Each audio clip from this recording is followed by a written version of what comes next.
o Flamengo, como vocês estão sabendo, ontem, né, multou o Isla em 10% o salário e cortou, né, o jogador do Clássico contra o Vasco no próximo domingo. Mas hoje está a notícia de que o Flamengo não considerou o afastamento do Isla para evitar processos e desvalorização do atleta. O jogador contestou a versão oficial do clube, né, dizendo que iria fazer... Eu não sei nem se ele chegou a fazer uma como é que fala? Divulgação dele, né, da versão dele, uma pronúncia oficial do próprio jogador, mas ele já desmentiu de que foi nada daquilo que o Flamengo escreveu nas suas redes sociais, não. E aí, na matéria escrita pelo Diogo Dantas, né, o mensageiro do caos para o jornalismo, o Isla, por exemplo, tinha interesse do Atlético Paranaense.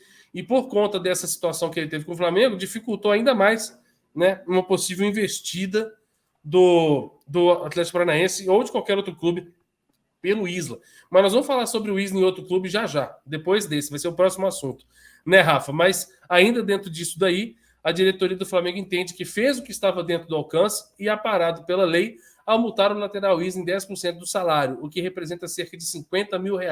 Baixo o salário do cara. O afastamento do jogador foi descartado e a medida financeira é considerada proporcional ao que o Flamengo viu como uma indisciplina. Por isso, também o Isla não pegará o Vasco no próximo domingo. É aquilo que eu falo, Rafa. As punições no futebol, elas não fazem muito sentido, né? O cara, ele prejudica o clube, ele se beneficia, ele é multado com 10% de um salário altíssimo, ou seja, é cosquinha para ele. No próximo mês vai estar recebendo aí dos seus 500 mil, né? Aparentemente, normalmente, tranquilamente.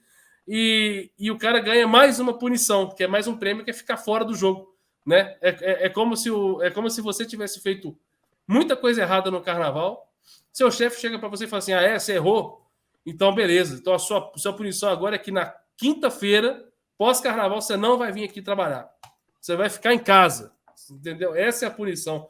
Rafa, onde vamos parar com essas punições que não acontece nada, né? Diga-se de passagem.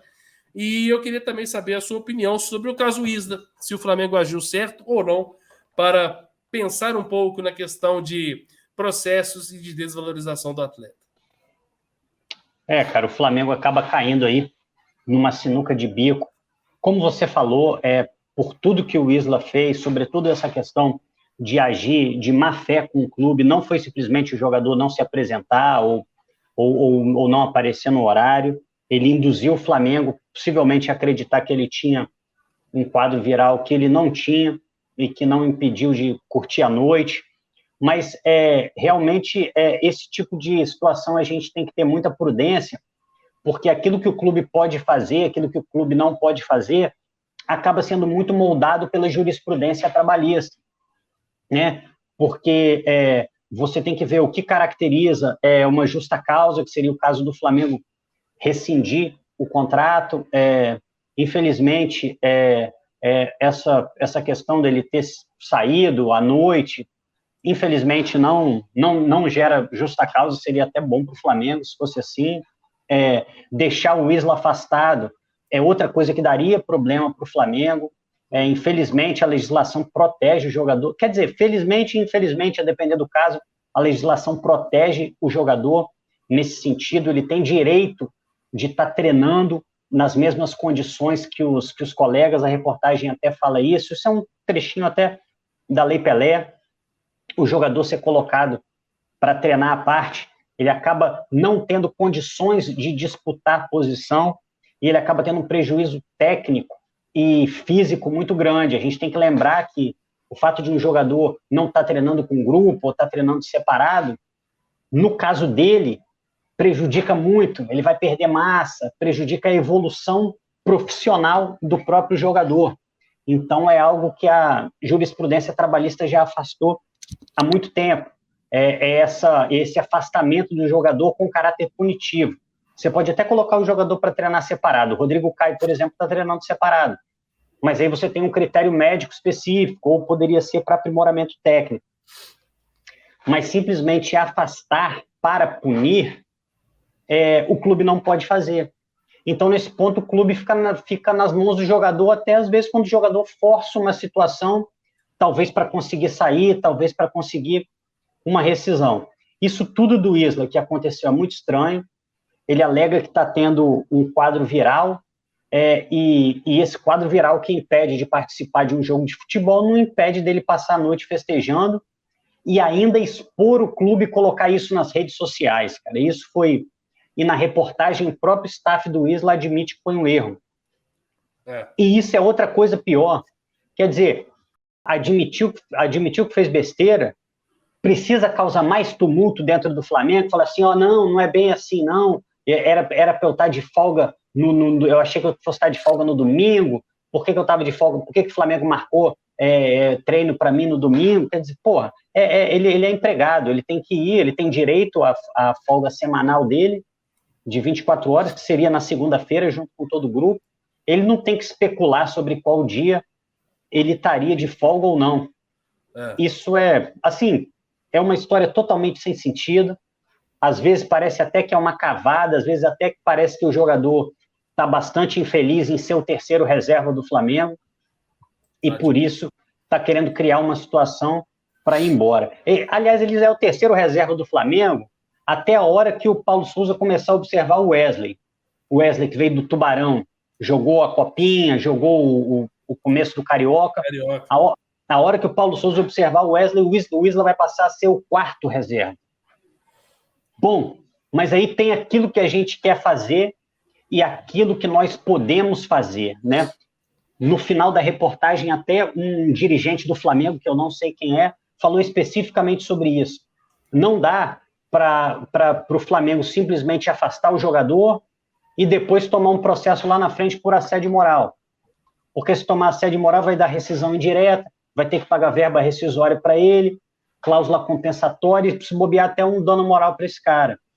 Então, o torcedor pode pensar com o fígado. O torcedor pode pensar, esse cara não tem que pisar, não tem que ser barrado na portaria se tentar entrar amanhã. Mas o dirigente, ele precisa fazer aquilo que o jurídico dele aconselha a fazer, infelizmente, gente. Às vezes, não é o departamento de futebol que vai decidir o que fazer com o jogador, às vezes é o departamento jurídico. E no caso do Isla, possivelmente, o Flamengo verificou como é que é a jurisprudência nesse sentido, verificou até o que o próprio Flamengo faz em casos semelhantes, para ele não alegar que ele está recebendo algum tipo de tratamento desigual lá na frente. E aí o Flamengo entendeu que o que dava para fazer era realmente essa multa de 10% do salário. 50 mil. Para a gente seria uma fortuna. Para o Isla, não sei nem se vai fazer tanta diferença assim. Inclusive, que salário exorbitante que tem esse cara que entrega tão pouco.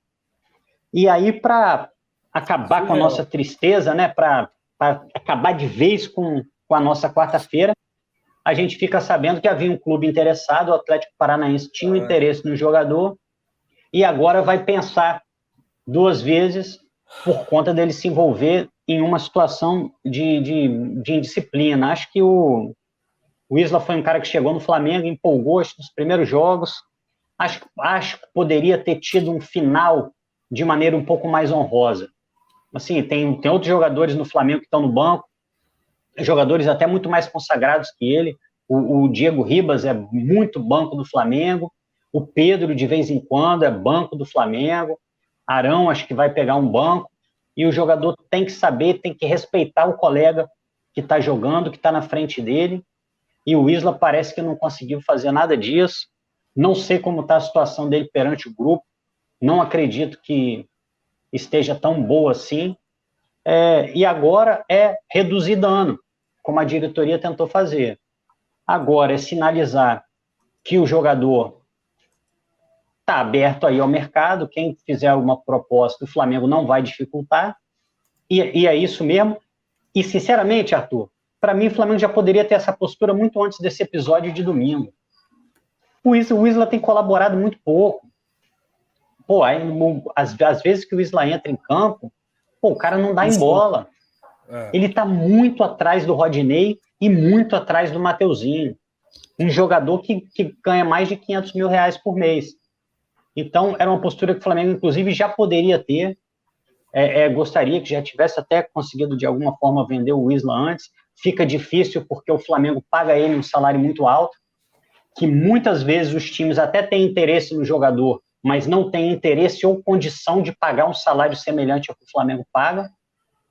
Mas agora é olhar para frente e tentar, né, que alguma alma abençoada venha aqui resolver esse problema, levar o Isla, dar uma folga na folha salarial, e aí, quem sabe, a gente pode pensar um outro lateral direito, porque os dois que estão aqui são bons, mas talvez não sejam exatamente no nível que a gente quer. Se surgir uma oportunidade de alguém melhor que o Rodinei ou do Mateuzinho, a saída do Isla pode até facilitar a chegada desse outro jogador.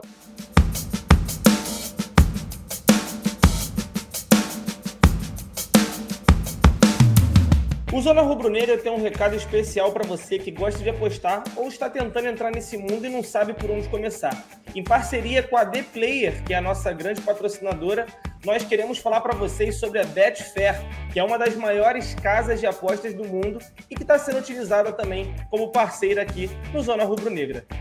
Toda terça-feira, após a Live Zona, Rodrigo Bigode e eu trazemos um programa específico para você que quer apostar e quer dicas e palpites para as rodadas do futebol ao redor do mundo.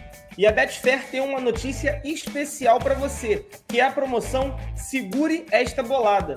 Elas estão apenas elegíveis para os novos membros que estiverem se cadastrando neste momento. E quando você clicar no link que está aparecendo para você no chat agora, você vai ser direcionado para o site da Betfair. Basta você clicar em Quero 5 mil reais, você vai estar participando, realizando o seu cadastro. Depois disso, você vai estar respondendo sim ou não para perguntas pré-selecionadas pela casa e você pode faturar até 5 mil reais. Para você saber mais sobre essa promoção, basta você ler todo o regulamento que está no site deles, tem todas as informações para você não perder nada. Então, não fique de fora dessa e venha agora mesmo fazer o seu cadastro na Betfair e não perca nenhum programa do Zona de Apostas, todas as terças, a partir das 23 horas. Espero vocês. Tamo junto, nação!